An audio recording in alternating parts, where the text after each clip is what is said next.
E aí, meus amigos? Bom ou não? Hoje é 31 de março e muitos vão dizer que é o dia de ensinar pro seu amigo canhota que golpe foi o que o professor dele de história tentou repassar como um telefone sem fio, que no final nunca é a mensagem original. Mas eu acho que nesse dia 31 eu ajudo mais tentando ajudar vocês a entender tudo o que aconteceu nesses últimos dias.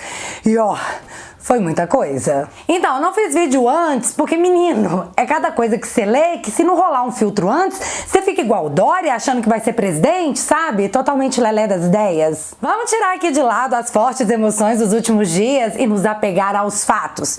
E o que os fatos querem dizer? Bom, no final desse vídeo vocês vão contar. E aí, preparados para a realidade agridoce? Então separa a pipoca, fica confortável e bora lá!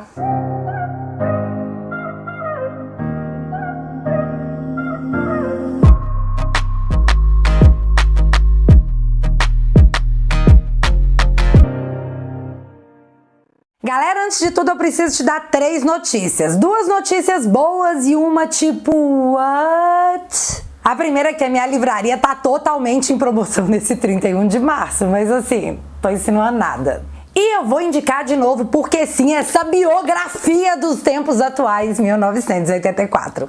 Pra quem se interessar, esse e vários outros títulos estarão em promoção e eu vou deixar o link fixado aqui nos comentários. A segunda notícia é que o Brasil ultrapassou os 11 milhões. 11 milhões de curados do flango-flito. E sim, yay, temos que comemorar. A terceira notícia eu vou deixar o Arthur Lira, o presidente da Câmara, falar. Prestar atenção num dado, principalmente a imprensa.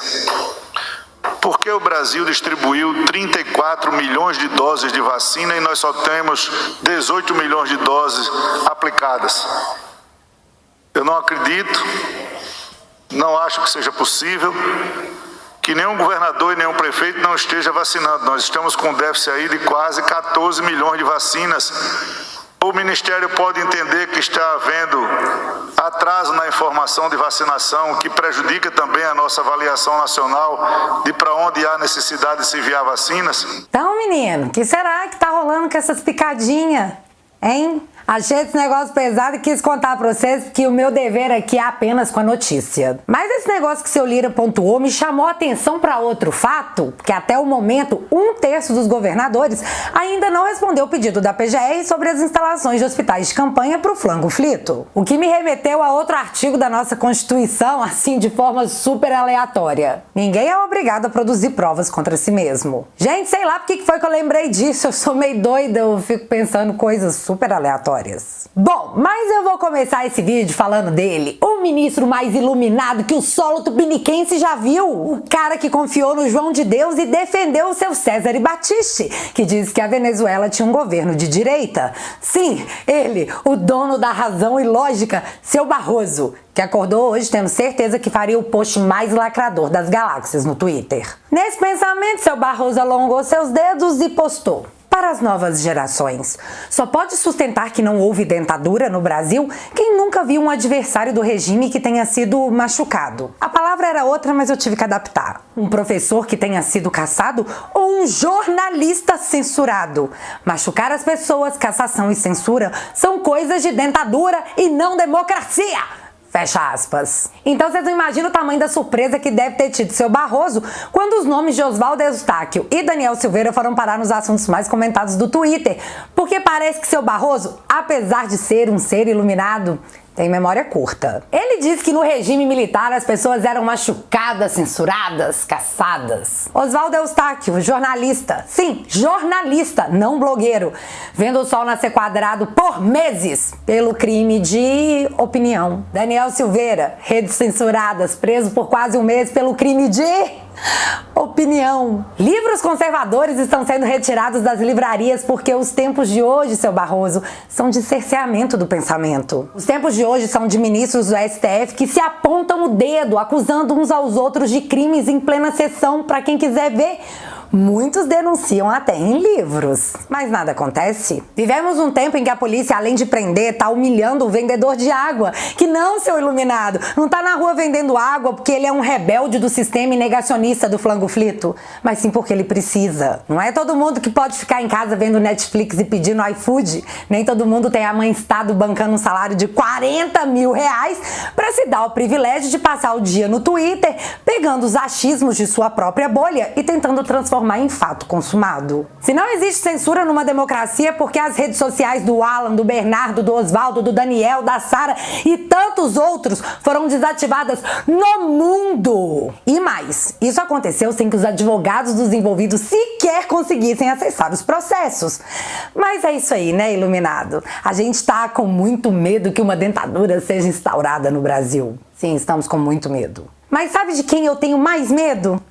De vocês, do Supremo, que do nada ignorou o processo legal e em uma votação de 11 pessoas tornou constitucional o que a Constituição proibia. E quem tá falando isso não sou eu, são juristas, juízes, e um deles até ajudou a escrever a Constituição, pra você ver o nível que a coisa tá. Eu tô aqui só repetindo enquanto eu posso. Meu erro? Meu crime? Não achar que Vossa Excelência seja mesmo um iluminado, porque era deboche, viu, seu Barroso, caso você não tenha percebido. A sensação que eu tenho é que eu tô experimentando na minha alma o que você disse ter acontecido em 64, a supressão do meu senso crítico. Se isso é tudo verdade, eu não sei, mas é exatamente assim que Vossas Excelências me fazem sentir.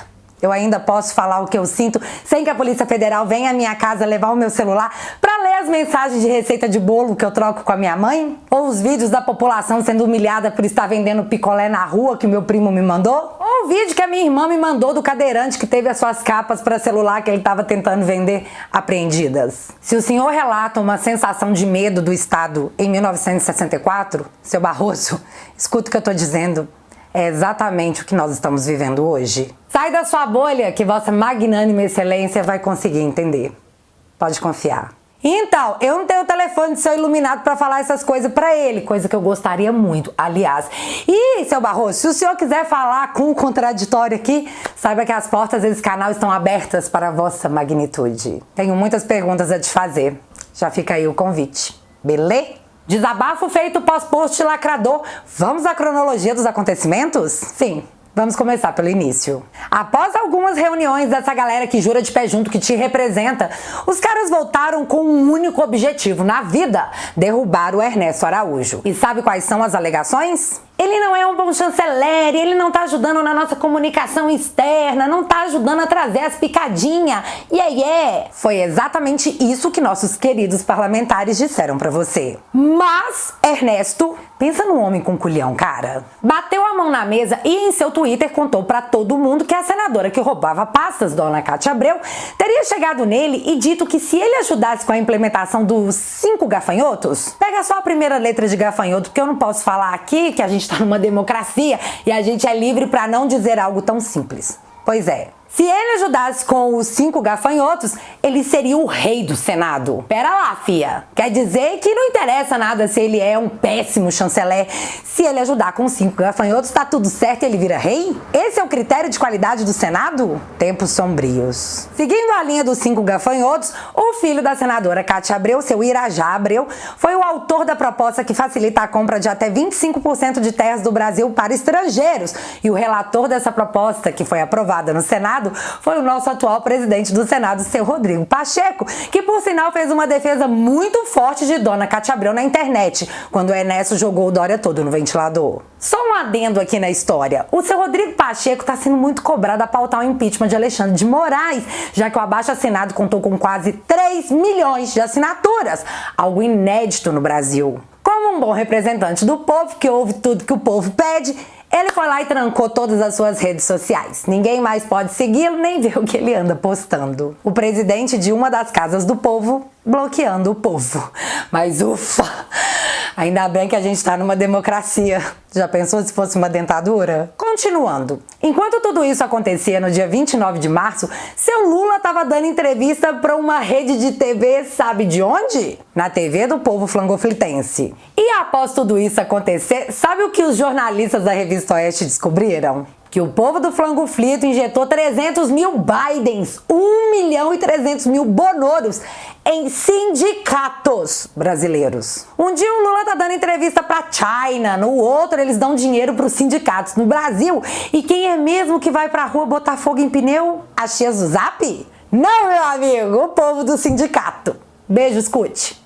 Pode isso na Constituição Federal, seu Arnaldo? Não, não pode. E aí a gente só fica perguntando, e aí? Mas calma, eu ainda tô só contextualizando o negócio pra você. Após o ataque de sinceridade do Ernesto no Twitter e o esperneio dos políticos pra salvar a imagem da senadora que roubava pastas, o clima ficou insustentável. A mídia praticamente só tinha esse assunto. Bolsonaro, Ernesto, Felipe G. Martins, o judeu que eles juram ser contra as práticas de sua fé. Porque, né, a mídia sabe de todas as coisas. No fim da manhã veio a notícia que Ernesto possivelmente entregaria o cargo. A sensação, e eu não vou mentir pra vocês não, foi de soldado abatido. Bicho, eu fiquei muito triste. E eu imagino que muitos de vocês também. A pergunta era... a gente não vai ganhar nenhuma, nunca! E foi aí que o jogo virou e tudo que eu vou falar agora pra vocês é a minha conclusão baseada nas fontes da minha cabeça. Só pra imitar a grande mídia. E como eu enxerguei toda essa reação tão esperada. Tá chegando o Face, sabe?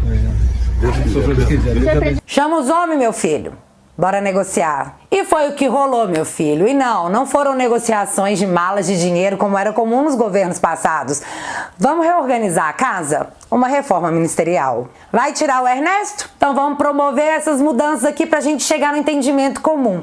Do Ministério da Defesa sai o ex-assessor do Toffoli, o seu Azevedo, que em algum momento alguém convenceu o presidente que poderia ter algum tipo de paz com o Supremo. Lê do engano, já vai tarde e entra Braga Neto. Da AGU sai o poste do Levi, que ganhou todo o meu ranço quando ele se recusou a assinar a ADI impetrada pelo presidente, que acabava com o estado de sítio não declarado por governadores e prefeitos. Nessa troca da AGU dei até uma animadinha, porque seu Levi, o ranço há de me acompanhar até o esquecimento da sua participação na política, que vai ser tipo amanhã ninguém lembra mais de você. Seu Mendonça volta para a AGU e eu sei que muita gente chama seu Mendonça de soneca e a crítica é até válida.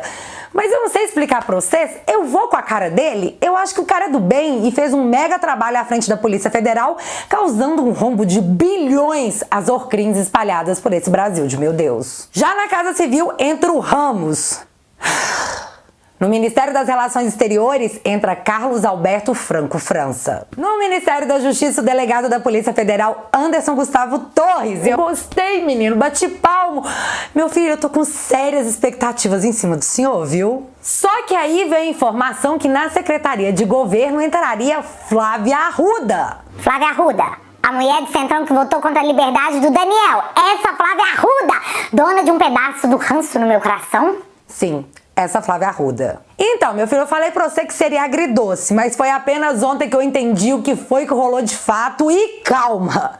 Você também já vai entender, não seja impaciente. Após esse anúncio, veio as especulações que o General Cotovelo, que é o nome fantasia do seu Pujol, e mais os comandantes de Marinha e Aeronáutica iam pegar seus banquinhos e sair de fininho. A mídia semi-falida tentou fazer você acreditar que tudo isso aconteceu porque ninguém ali ia compactuar com o golpe. A mídia realmente queria que você acreditasse que em breve tanques estariam nas ruas devido às mudanças nessas áreas. Só que a verdade, meu amigo, a verdade é bem menos interessante que isso. Vejamos aí o que diz o Estatuto dos Militares em seu artigo 14. A hierarquia e a disciplina são a base institucional das Forças Armadas. A autoridade e responsabilidade crescem com grau hierárquico. A disciplina e o respeito à hierarquia devem ser mantidas em todas as circunstâncias da vida entre militares da ativa, da reserva remunerada e reformados. Então, você não entendeu nada, né? Acontece que o comandante de cada força não pode ser mais antigo que o ministro da Defesa.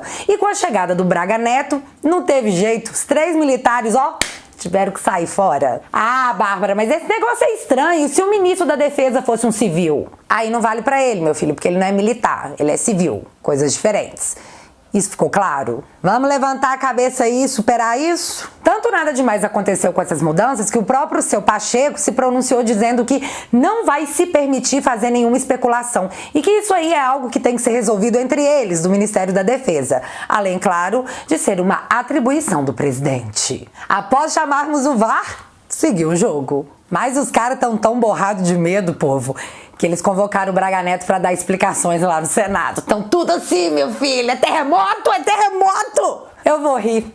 É o que tem pra hoje. Mas quem não curtiu nadinha esse Paranauê foi a Folha, que teve a coragem de fazer a seguinte matéria. Mercado ignora a maior crise militar de quase 45 anos e bolsa sobe 1,23%. Real foi a moeda emergente que mais se valorizou na sessão. Por que isso aconteceu? Por que ninguém lê a gente? Mas calma, nós tivemos sim o Gran Finale, que é onde tudo vai fazer sentido pra você. Antes do dia acabar, o povo do MBL, do antagonista, a Glaze, o Drácula, os pistolistas de iPhone, estavam tudo junto berrando nas redes por uma simples frase: mobilização nacional. E o que essa lei, que já existe, diz hoje? A lei permite que, em caso de agressão estrangeira, seja feito um conjunto de atividades planejadas, orientadas e empreendidas pelo Estado, incluindo a logística, para realizar ações estratégicas no campo de defesa nacional. Ou seja, no caso de a gente ser atacades, a gente pode mobilizar a nossa defesa, a nossa logística com a coordenação do Estado para resolver o problema. Mas o chororô dessa galera toda se deu porque o Major Vitor Hugo tentou entrar com uma alteração nessa lei que estenderia essas ações também para casos de pandemia e catástrofes nacionais, tipo, sei lá, um meteoro. Com essa emenda à lei aprovada, o presidente teria o controle sobre as forças de defesa do país numa mobilização nacional, enquanto a pandemia estivesse em vigor. Eu gostaria disso? Sim, eu gostaria. Porém, o povo estava muito desanimado, dizendo que isso nunca passaria no Congresso. E foi nessa hora que o nome da dona Flávia Arruda começou a pular cama elástica assim, ó, no meu cérebro. Flávia Arruda, Flávia Arruda. Seria Flávia Arruda uma negociação para aprovação dessa emenda à Constituição? Acho que sim. Acho que o Major não ia querer propor isso se não soubesse que ia passar. Vendo que essa negociação pode sim ter rolado e que se esse PL entrasse na pauta poderia ser aprovado, a oposição abriu obstrução e não deixou sequer que o debate acontecesse. Mas olha, esse negócio de obstrução não rola por muito tempo. Eu jogo dentro da Constituição. O povo é soberano, o povo não precisa disso, presidente. Há algum tempo, algumas autoridades não estão jogando nos limites da Constituição. Justamente. Com essa emenda aprovada, Bolsonaro estaria seguindo a Constituição, abençoada pela própria Casa Legislativa. E como alguém vai poder abrir a boca para falar em golpe? Vão chamar os parlamentares tudo de golpista? Sim, é claro que chamarão, mas aí, como diz a Maju, o choro é livre. Mas você sabe quem vai chorar mais ainda se esse negócio passar? A Globo, que além de berrar e não surtir efeito, ainda por cima tá na iminência de quebrar. Ai, Bárbara, mas a Globo ainda teve um lucro de milhões no passado. Sim, meu filho, teve, mas entenda uma coisa. Qualquer empresa que tiver 78% a menos de seu lucro tá quebrando. E isso é fato. A saída do governo é fundamental para que o leite da verba pública seja dada novamente ao bebê chorão, porque a gente sabe, tá fazendo falta, né, minha filha? Aliás, a grande mídia anda tão sem óleo de peroba na cara que o Estado de Minas, um grande jornal aqui de Belo Horizonte, teve a coragem de postar essa matéria com essa foto ilustrativa. Sem aglomeração e com manifestações simbólicas, estudantes protestam pela saúde dos brasileiros durante a pandemia. Então, dá um pause aí e tenta. Eu contei 18 pessoas, mas que bom que o Estado de Minas, essa grande mídia, tá nos dizendo que 18 pessoas não é uma aglomeração. Já podemos fazer então um churrasquinho no fim de semana em casa? Vocês avisam o Calil? Assim eu agradeceria muito. E para encerrar, eu vou deixar exposto para vocês o que quer a mídia a todo custo. Colunista da Folha propõe golpe militar para derrubar Bolsonaro. E mais que isso, em seu artigo ele cita uma operação que acabaria com alguém tirando a vida de um presidente. É a dita intervenção do bem. Mas você sabe o que é mais interessante? O ministro Xande,